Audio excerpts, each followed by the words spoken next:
அப்படி ஒரு தெய்வ குழந்தையின் வரவுக்கு காரணம் அரக்கி மகிஷமுகி. மகிஷமுகி அரக்கர் குலத்தின் தலைவி. பார்வைக்கு மட்டுமல்ல, எண்ணத்திலும் உருவத்திலும் கொடூரமானவள். பார்ப்போரை அச்சமூட்டும் அரக்கத்தனத்தின் மொத்த உருவாக தோன்றினாள்.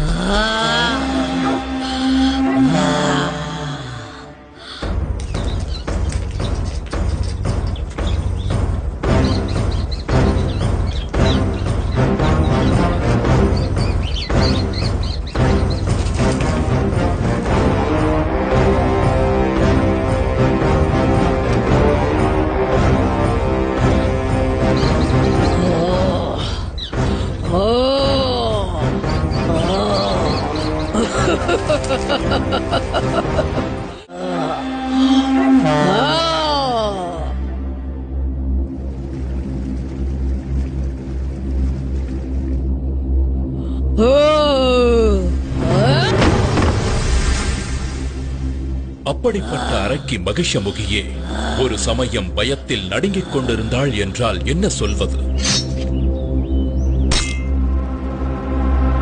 காரணம், அரக்க பிரதிநிதிகள் ஒவ்வொருவராக மாய்ந்தனர். அவ்வாறு வீழ்ந்தவர்களில் முக்கியமானவன் மகிஷியின் அண்ணன் மகிஷாசுரன். எனவே அதற்கு பழி தீர்க்க தன் பலத்தை பெருக்கிக் கொள்ள முடிவெடுத்தான். ஓம் பிரம்மதேவாய நமः. அண்ணனின் முடிவு தனக்கும் நேராமல் இருக்க பிரம்மதேவனை நோக்கி கடும் தவம் புரிந்தாள். அதற்காக தன்னை சுற்றி அக்னி வளர்த்து அனல் பறக்கும் நெருப்பின் நடுவிலிருந்து தவம் புரிந்தாள். அவளது நோக்கம் உறுதியாக இருந்தது. அழிவே இல்லாத தேவர்களைப் போலவே அரக்கர்களும் நெடுங்காலம் வாழ வேண்டும். அதன் பிறகு தேவர்கள் அனைவரும் அழிவதை பார்த்து ஆனந்தப்பட வேண்டும் என்று நினைத்தாள் மகிஷமுகி. அவள் எதிர்பார்த்தது போலவே நடந்தது. அவளது கடும் தவத்தால் ஏற்பட்ட வெப்பம் பிரம்மலோகத்தையே தாக்க பிரம்மதேவரே மகிஷமுகியின் எதிரே தோன்றினார்.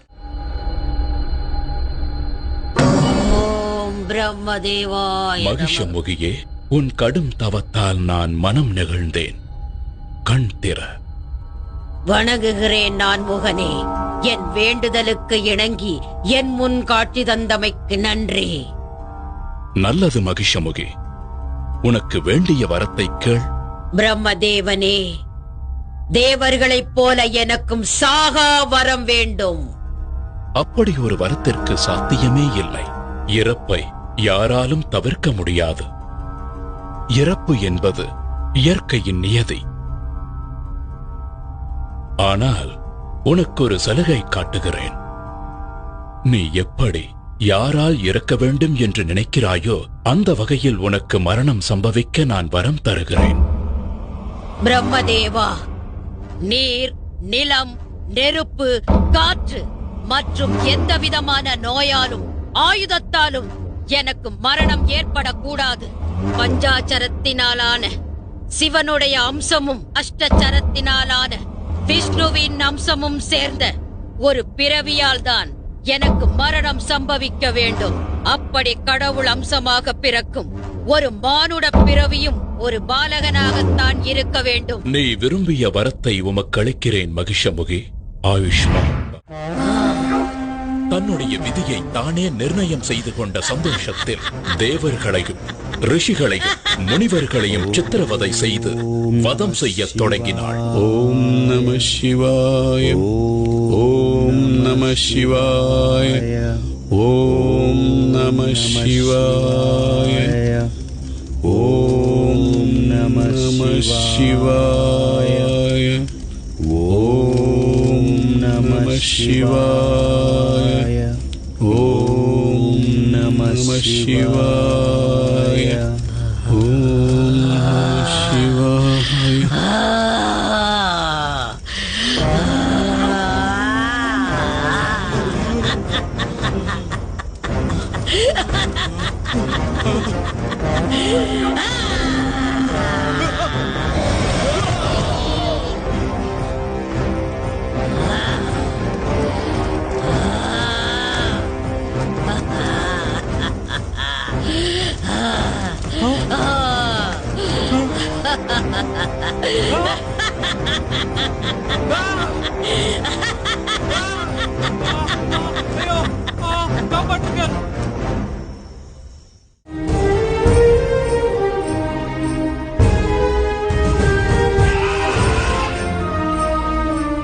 இந்த இடத்தில் இன்னொரு நிகழ்வை நினைவு கூறுவது பொருத்தமாக இருக்கும். ஒரு முறை இந்திரன் ஐராவதத்தின் மீது பவனி வரும்போது துர்வாச முனிவர் எதிர்பட்டார். தேவாதி தேவா, மகாவிஷ்ணுவின் பத்னி மகாலட்சுமி ஆசியுடன் அளித்த இந்த மலர் மாலையை உனக்கு பரிசாக அளிக்கிறேன். இதை ஏற்றுக்கொண்டு வளம் பெறுவாயாக.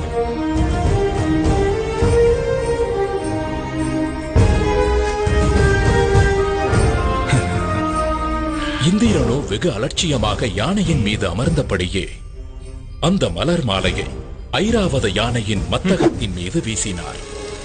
ஐராவதமோ அவருக்கு மேல் திமிர் பிடித்ததாக இருந்தது. தன் தும்பிக்கையால் அந்த மலர் மாலையை எடுத்து கீழே வீசி தன் முன்னங்கால்களால் அதை மிதித்து சிதைத்து சின்ன பின்னமாக்க செய்தது. என்ன காரியம் செய்தாய் இந்திரனே? இனி நீயும் உன் தேவர் கூட்டமும் மனிதர்களைப் போலவே முதுமை அடைந்து அவதிப்படுவீர்கள்.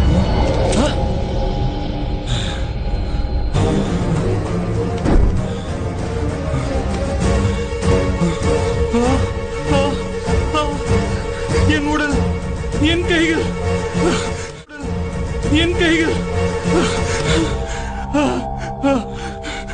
மகரிஷியே, என்னை மன்னித்து விடுங்கள். என் அகந்தையால் தான் தன்னிலை மறந்து தவறிழைத்து விட்டேன். இதற்கு தாங்களே சாப விமோச்சனம் அளிக்க வேண்டும். அகந்தையால் மதியிழந்து அநாகரிகமாக நடந்து கொண்டாய். சரி, போகட்டும். பார்க்கடலில் உள்ள அமிர்தத்தை அருந்தினால் மட்டுமே உனக்கு சாப விமோச்சனம் கிடைக்கும்.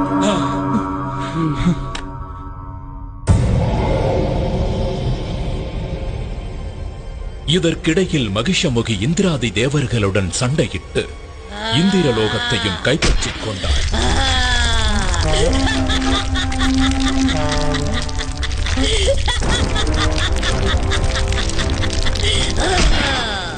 இந்திரனும் தேவர்களும் ஓடி ஒளிந்து கொண்டனர்.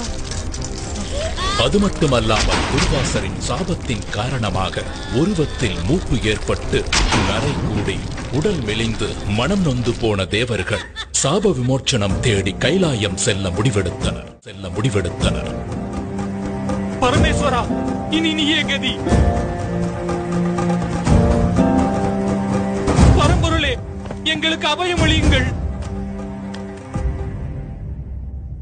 நடந்ததையெல்லாம் நானும் அறிவேன்.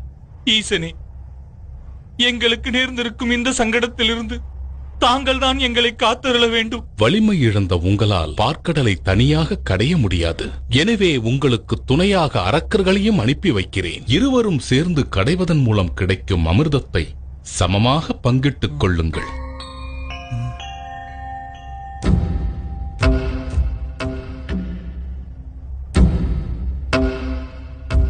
எனது ஆணைப்படி நீங்களும் தேவர்களுடன் சென்று பார்க்கடலை கடையுங்கள். உத்தரவு ஈசனே. தங்கள் வலிமை அனைத்தையும் ஒன்று கூட்டி தேவர்களும் அரக்கர்களும் மேருமலையால் பார்க்கடலை கடைந்தனர்.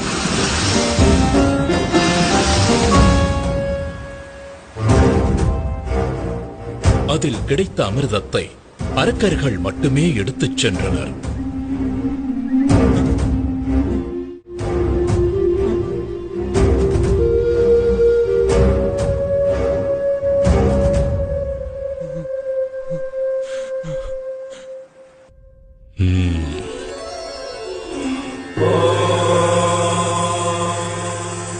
சக்கரதாரியே, இனி தங்களின் லீலையை தொடங்கலாம்.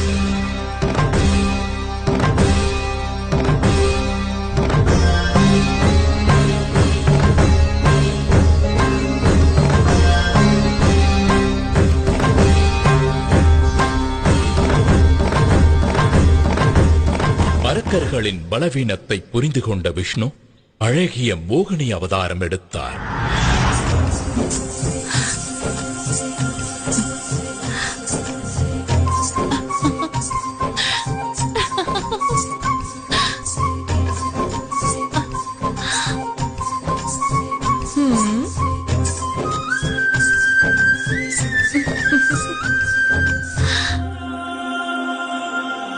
தன் பேரழகால் அரக்கர்களை மதிமயங்கச் செய்தார்.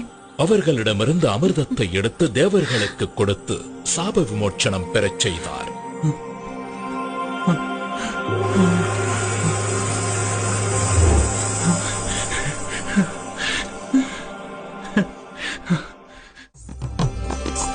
அழகிய மோகினியின் வரவே ஒரு புதிய அவதாரத்தின் நோக்கம்தான் என்பதை உணர்ந்திருந்த சிவபெருமான் மோகினியை நேரில் கண்டார்.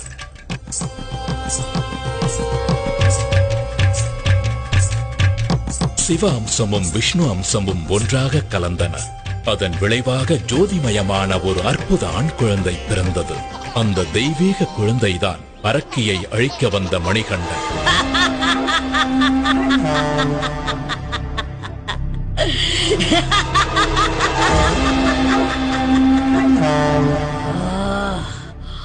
தேவர்களின் தந்திரத்தால் தன் இன மக்களுக்கு அமிர்தம் மறுக்கப்பட்டதையும் அது மொத்தமும் தேவர்களுக்கே போய் சேர்ந்ததை அறிந்து மேலும் உக்கிரமானாள். இதனால் மகிஷமுகி காட்டில் இருந்த முனிவர்களை முன்பை விட கொடூரமாக துன்புறுத்தினாள்.